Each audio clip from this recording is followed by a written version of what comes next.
নমস্কার আমার সুপ্রিয় ছাত্রছাত্রী।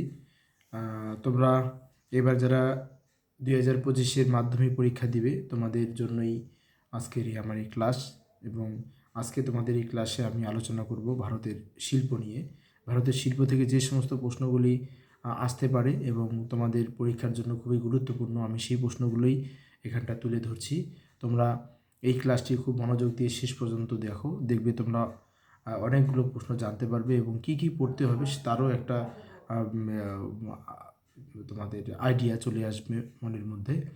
তো তোমরা সহজেই এই প্রশ্নগুলো শিখে তোমরা পরীক্ষায় ভালো রেজাল্ট করতে পারবে। তো চলো আমরা আজকে দেখে নিই ভারতের শিল্প থেকে কী কী প্রশ্ন আসার সম্ভাবনা রয়েছে এবার। আচ্ছা, ভারতের শিল্প প্রথমেই দেখো যে শর্ট কোশ্চেন রয়েছে যে ভারতের ম্যানচেস্টার কাকে বলে? আহমেদাবাদকে ভারতের ম্যানচেস্টার বলে। ভারতের তথ্য প্রযুক্তির রাজধানী কাকে বলে? বেঙ্গালুরুকে। আচ্ছা, ভারতের বৃহত্তম জাহাজ তৈরি কারখানা কোথায় অবস্থিত? বিশাখাপত্তনম ভারতের বৃহত্তম জাহাজ তৈরি কারখানা। পশ্চিমবঙ্গের একমাত্র জাহাজ নির্মাণ কারখানাটি কোথায় অবস্থিত? গার্ডেন রিচে। পশ্চিমবঙ্গের রেল ইঞ্জিন কারখানা কোথায় অবস্থিত? চিত্তরঞ্জনে। আচ্ছা, ভারতের একক বৃহত্তম শিল্প কোনটি? একক বৃহত্তম শিল্প, এটা কৃষিজ শিল্প। একক বৃহত্তম শিল্প সেটা হলো কার্পাস বয়ন শিল্প। পশ্চিমবঙ্গের পেট্রোরেশন শিল্পকেন্দ্র কোথায় গড়ে উঠেছে? হলদিয়াতে। আচ্ছা, পেট্রোরেশন শিল্প প্রধান কাঁচামাল কি? ন্যাপথা। পেট্রোরেশন শিল্প প্রধান কাঁচামাল কি? ন্যাপথা। এটা কিন্তু পরীক্ষায় খুব আসে। এছাড়াও অনেক সময় আসে যে খনিজ তেল, বিভিন্ন উপজাত দ্রব্য বা পেট্রোরেশন শিল্পের অন্যান্য উপজাত দ্রব্য, সেই তোমরা পারবে। আচ্ছা, এখানটা একটা দেখে রাখো যে পেট্রোরেশন শিল্পের প্রধান কাঁচামাল কোনটা? ন্যাপথা। আচ্ছা, ভারতের ডেট্রয়েট কাকে বলে? দেখো, চেন্নাইকে ভারতের ডেট্রয়েট বলে। ভারতের বৃহত্তম পেট্রো রসায়ন শিল্পকেন্দ্র কোনটি? জামনগর, গুজরাটের। আচ্ছা, সূর্য উদয়ের শিল্প কোনটি? পেট্রোরসায়ন শিল্পকে বলা হয় সূর্য উদয়ের শিল্প, মানে সানরাইজ ইন্ডাস্ট্রি। সূর্য উদয়ের শিল্প বলে সানরাইজ ইন্ডাস্ট্রি বলে পেট্রোরসায়ন শিল্পকে। আধুনিক যন্ত্রশিল্পের মেরুদণ্ড কোনটি? আধুনিক যন্ত্রশিল্পের মেরুদণ্ড লৌহ ইস্পাত শিল্পকে আধুনিক যন্ত্রশিল্পের মেরুদণ্ড বলে। আচ্ছা, ভারতের বৃহত্তম শঙ্কর ইস্পাত কারখানা কোথায় গড়ে উঠেছে? ভারতের বৃহত্তম শঙ্কর ইস্পাত কারখানা কোথায় গড়ে উঠেছে? দেখো, সালেমে, তামিলনাড়ুর সালেমে। উত্তর ভারতের ম্যানচেস্টার কোনটা? কানপুর। দক্ষিণ ভারতের ম্যানচেস্টার কোয়েম্বাটুর। আচ্ছা, ইস্পাত নগরী কাকে বলে? জামশেদপুরকে ইস্পাত নগরী বলা হয়। বিশুদ্ধ কাঁচামাল নির্ভর শিল্পকে কি বলে? শিকড় আলগা শিল্প। হ্যাঁ, এটা একটা ভালো প্রশ্ন। বিশুদ্ধ কাঁচামাল নির্ভর শিল্পকে কী শিল্প বলে? যে শিকড় আলগা শিল্প বলে। আচ্ছা, তামিলনাড়ু কোথায় রেল কোচ নির্মাণের জন্য বিখ্যাত? তামিলনাড়ু কোথায় রেল কোচ নির্মাণের জন্য বিখ্যাত? পেরাম্বুর। একটি বিশুদ্ধ কাঁচামালের উদাহরণ দাও। কার্পাস, তুলো, মানে কার্পাস লিখলেও হবে, তুলো লিখলেও হবে, পাট। আচ্ছা, একটি অবিশুদ্ধ কাঁচামাল কি? আকরিক লোহা।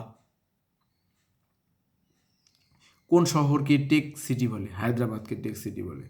ভারতের বৃহত্তম বেসরকারি লৌহ ইস্পাত কেন্দ্র কোনটা? ভারতের বৃহত্তম বেসরকারি লৌহ ইস্পাত কেন্দ্র হলো জামশেদপুর। আর ভারতের বৃহত্তম সরকারি লৌহ ইস্পাত শিল্প কেন্দ্র হলো ভিলাই। তাহলে বেসরকারিটা কোনটা? জামশেদপুর। আর সরকারিটা কোনটা? সরকারিটা হলো ভিলাই। আচ্ছা, ভারতের বৃহত্তম মোটর গাড়ি নির্মাণ কেন্দ্র কোনটা? গুরগাঁও। এটা হরিয়ানা গুরগাঁওতে প্রচুর এখানটায় মোটর গাড়ি তৈরি হয়, একদম বিভিন্ন ধরনের 4 চাকা থেকে শুরু করে 2 চাকা সব ধরনের গাড়ি তৈরি হয়। একটি কৃষিভিত্তিক শিল্পের নাম বলো। চা শিল্প। চা কিন্তু একটি কৃষিভিত্তিক শিল্প। আচ্ছা, আর একটি বনজ ভিত্তিক শিল্পের নাম লেখো। এটা কাগজ শিল্প। কাগজ শিল্প কিন্তু বনজ ভিত্তিক শিল্প, কারণ বিভিন্ন কাঠ থেকেই কাগজ তৈরি হয়, তাই এটি কাগজ শিল্প। বিশেষ করে সরলবর্গীয় বনভূমির নরম কাঠ কাগজ শিল্পের জন্য বিখ্যাত। পৃথিবীর মধ্যে কানাডা, রাশিয়া, এরা কিন্তু কাগজ শিল্পে বিখ্যাত। কানাডা তো কাগজ শিল্পে পৃথিবী বিখ্যাত। আচ্ছা, দুটি ভারতীয় তথ্য প্রযুক্তি সংস্থার নাম লেখো। দুটি ভারতীয় তথ্য প্রযুক্তি সংস্থা, এগুলো কিন্তু পরীক্ষায় আসে। দেখো, টিসিএস এবং ইনফোসিস। টিসিএস এবং ইনফোসিস হলো কি? ভারতের দুটো তথ্য প্রযুক্তি সংস্থা, টিসিএস আর ইনফোসিস। আচ্ছা, এবার দেখো যেগুলো 1 বা 2 আসতে পারে সেই প্রশ্নগুলো দেখে নাও। দেখো, আসতে পারে সেল কি? যেটা সেল কিন্তু আসতে পারে steel authority of India limited, SAIL. সেলের আন্ডারেই কিন্তু অনেকগুলো লৌহ ইস্পাত শিল্পকেন্দ্র রয়েছে। জামশেদপুর, ভিলাই, এই কুলটি, বার্নপুর, দুর্গাপুর সবাই কিন্তু সেলেরই নিয়ন্ত্রণে। আচ্ছা, এই সেল কি একটা দেখবে। তথ্য প্রযুক্তি শিল্প কাকে বলে? এটা দেখবে। আউটসোর্সিং কি? এটা দেখবে। আচ্ছা, অনুসারী শিল্প কাকে বলে? এটা দেখবে। সবগুলো বইয়ে আসে, দেখে নেবে। বিশুদ্ধ কাঁচামাল ও অবিশুদ্ধ কাঁচামাল কাকে বলে? একটু দেখবে। ফুটলুস বা অস্থানু শিল্প বা শিকড় আলগা শিল্প কাকে বলে? দেখো, ফুটলুস দিলেও দিতে পারে, অস্থাম্য শিল্পও দিতে পারে, শিকড় আলর শিল্প দিতে পারে, যে কোনো একটা দিতে পারে। তবে এটা অবশ্যই কিন্তু কার্পাস শিল্পকেই অ্যাকচুয়ালি ফুটলুস ইন্ডাস্ট্রি বলে। হ্যাঁ, এটা একটু কেন বলে এই প্রশ্নটা কিন্তু খুব আসে। আচ্ছা, এরপরে দেখো যেটা আছে, পণ্যসূচক কী বা দ্রব্যসূচক বা মেটেরিয়াল ইন্ডেক্স কী, এটা কিন্তু খুব আসে, যে পণ্যসূচক কী বা দ্রব্যসূচক কী বা মেটেরিয়াল ইন্ডেক্স কী, এটা কিন্তু আসে। কিন্তু এই প্রশ্ন কিন্তু একটু ভালো করে তোমরা সবাই দেখবে। এরপরে দেখো, সানরাইজ ইন্ডাস্ট্রি কাকে বলে এবং কেন বলে, কোনটা সানরাইজ ইন্ডাস্ট্রি কাকে বলে, পেট্রোলিয়াম শিল্পকে সানরাইজ ইন্ডাস্ট্রি বলে, কেন বলে, এটা একটু দেখবে। ভার হ্রাসমান শিল্প কাকে বলে, মানে যে সমস্ত শিল্পে কাঁচামাল ব্যবহার করার পর ওদের ওজন ধীরে ধীরে হ্রাস পায়, মানে যতগুলো কাঁচামাল শিল্পে ব্যবহার করা হয়েছিল অতগুলো কিন্তু দ্রব্য সেই কাঁচামাল থেকে উৎপন্ন হয় না, ওইটাই অবিশুদ্ধ কাঁচামাল। তোমরা কি এর আগেও দেখেছো যে লৌহ ইস্পাত শিল্প কিন্তু অবিশুদ্ধ কাঁচামাল। তাহলে ভার হ্রাসমান শিল্পের ক্ষেত্রে সবসময় অবিশুদ্ধ কাঁচামাল, আর যেটা শিকড় আলগা শিল্প সেখানে সবসময় কিন্তু বিশুদ্ধ কাঁচামাল ব্যবহার করা হয়। আচ্ছা, এরপরে দেখো এখানে বড় প্রশ্ন যেগুলো আছে, এই বড় প্রশ্ন নিয়ে একটু আমি এখন বলবো। যে বড় প্রশ্ন তোমাদের দেখো, পূর্ব ও মধ্য ভারতে লৌহ ইস্পাত শিল্পের উন্নতির কারণ কি আলোচনা করো। আমি পূর্ব মধ্য ভারতের ব্যাকেটে দেখো কি দিয়েছি, দুর্গাপুর, কি দিয়েছি আমি, দুর্গাপুর, এখানে দেখো দুর্গাপুর দিয়েছি, তারপরে কি আছে, ভিলাই, হ্যাঁ দুর্গাপুর, ভিলাই, তারপরে কি আছে জামশেদপুর, জামশেদপুর, কুলটি ও বার্নপুর। এই যে যতগুলো লৌহ ইস্পাত শিল্পকেন্দ্র দেখো, এগুলো কিন্তু সবগুলো পূর্ব মধ্য ভারতে। হ্যাঁ, উন্নতির কারণ কি, এবার দেখো পূর্ব ও মধ্য ভারতে লৌহ ইস্পাত শিল্পের উন্নতির কারণ না দিয়ে তোমাদের দিতে পারে যে দুর্গাপুর লৌহ ইস্পাত শিল্পকেন্দ্র গড়ে ওঠার কারণ কি, বা দিতে পারে ভিলাই লৌহ ইস্পাত শিল্পকেন্দ্র গড়ে ওঠার কারণ কি, বা দিল জামশেদপুর লৌহ ইস্পাত শিল্পকেন্দ্র গড়ে ওঠার কারণ কি, বা কুলটি ও বার্নপুর লৌহ ইস্পাত শিল্পকেন্দ্র গড়ে ওঠার কারণ কি, কোনো একটা দিয়ে উল্লেখ করে দিল পূর্ব মধ্য ভারত না দিয়ে। তাহলে কিন্তু তোমরা এই প্রশ্নের অ্যান্সার কিন্তু ছাড়বে না, কারণ এই সবগুলোর এই একটা যদি শিখো তুমি, এই পূর্ব মধ্যপ্রদেশ লৌহ ইস্পাত শিল্পের উন্নতির কারণটা যদি একবার শেখা হয়ে যায়, তাহলে যেটাই আসুক না কেন তোমাদের লিখতে কোনো অসুবিধা হবে না। তোমরা যেই শিল্পই আসুক তোমরা লিখে দিতে পারবে। শুধু তোমরা একটু দেখবে যে কোন জায়গায় এই বিশেষ করে লৌহ ইস্পাত শিল্পের যে বিভিন্ন ধরনের স্পেশাল যে কাঁচামালগুলো রয়েছে, এগুলো খালি দেখবে যে কোথায় চুনাপাথর পাওয়া যায়, কোথায় ডোলোমাইট পাওয়া যায়, কোথায় কয়লা পাওয়া যায়, কোথায় আকরিক লোহা পাওয়া যায়। এই যে জায়গাগুলো শুধু একটু নামগুলো একটু দেখে রাখবে, কোন কোন রাজ্য থেকে আসছে এই কাঁচামালগুলো।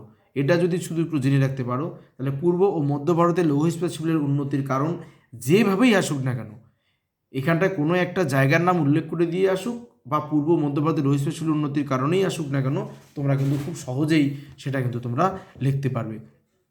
তো এই প্রশ্নটা কিন্তু খুব মনোযোগ দিয়ে এবং ভালো করে পড়বে, এটা কিন্তু আসার সম্ভাবনা খুব প্রবল। আচ্ছা, এটা একটু তোমরা তাহলে দেখবে। আচ্ছা, 2 নম্বরে কী আছে দেখো, ভারতের তথ্য প্রযুক্তি শিল্পের উন্নতির কারণগুলি কি আলোচনা করো।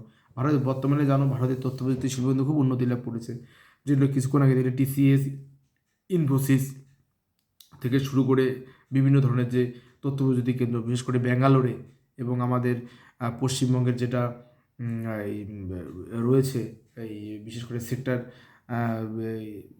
যেটা আমাদের বলে এই সল্টলেক, এই সল্টলেক সার্কেলে কিন্তু তথ্য প্রযুক্তি শিল্পের ভীষণ উন্নতি ঘটেছে, এটা পশ্চিমবঙ্গের ক্ষেত্রে। আর ভারতের সবচেয়ে বেশি যেটা তথ্য প্রযুক্তি শিল্প উন্নতি লাভ করেছে সেটা কিন্তু বেঙ্গালুরুতে, বেঙ্গালুরুকে এর জন্য সিলিকন ভ্যালিও বলে। হ্যাঁ, হায়দ্রাবাদও খুব উন্নত।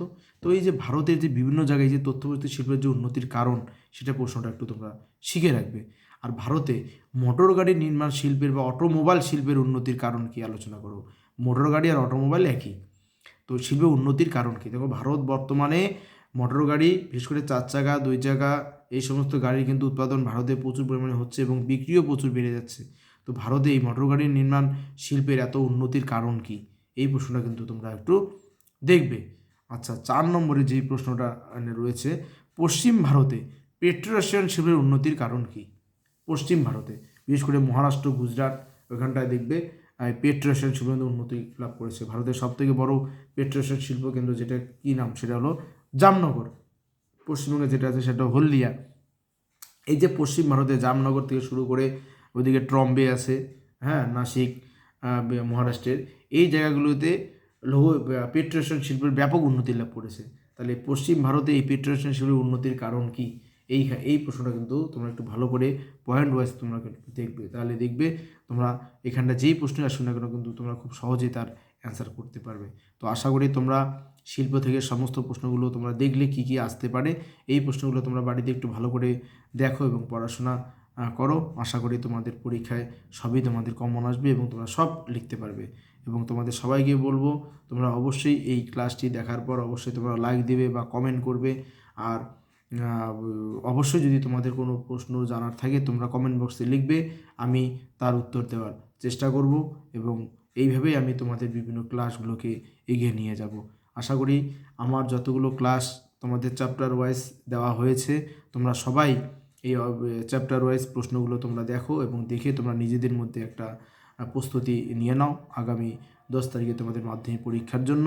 দেখবে ভূগোলের আমি চ্যাপ্টার ওয়াইজ যতগুলো প্রশ্ন আলোচনা করেছি এবং শর্ট কোশ্চেন 2-এর এবং 5-এর ইভেন 3-এরও প্রশ্ন আমি অনেক আলোচনা করেছি। দেখবে এই জায়গাগুলো থেকে প্রত্যেক চ্যাপ্টারের যে প্রশ্নগুলো দেওয়া আছে এখান থেকেই তোমাদের পরীক্ষায় সবগুলো প্রশ্নই আসবে এবং তোমরা সাজেশন পেয়ে যাবে এখান থেকেই।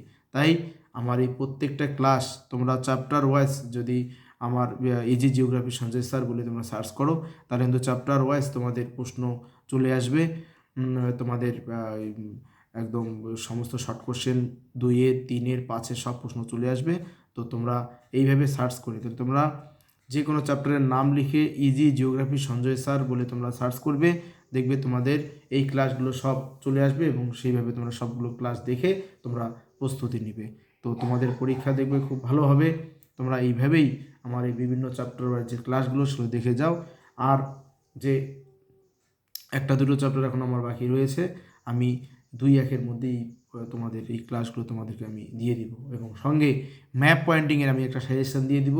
যে ম্যাপ পয়েন্টিংগুলো দিব তার মধ্যেই দেখবে তোমাদের পরীক্ষায় আসবে। তো তোমরা ভালো করে পড়াশোনা করো, ভালো থাকো, ধন্যবাদ।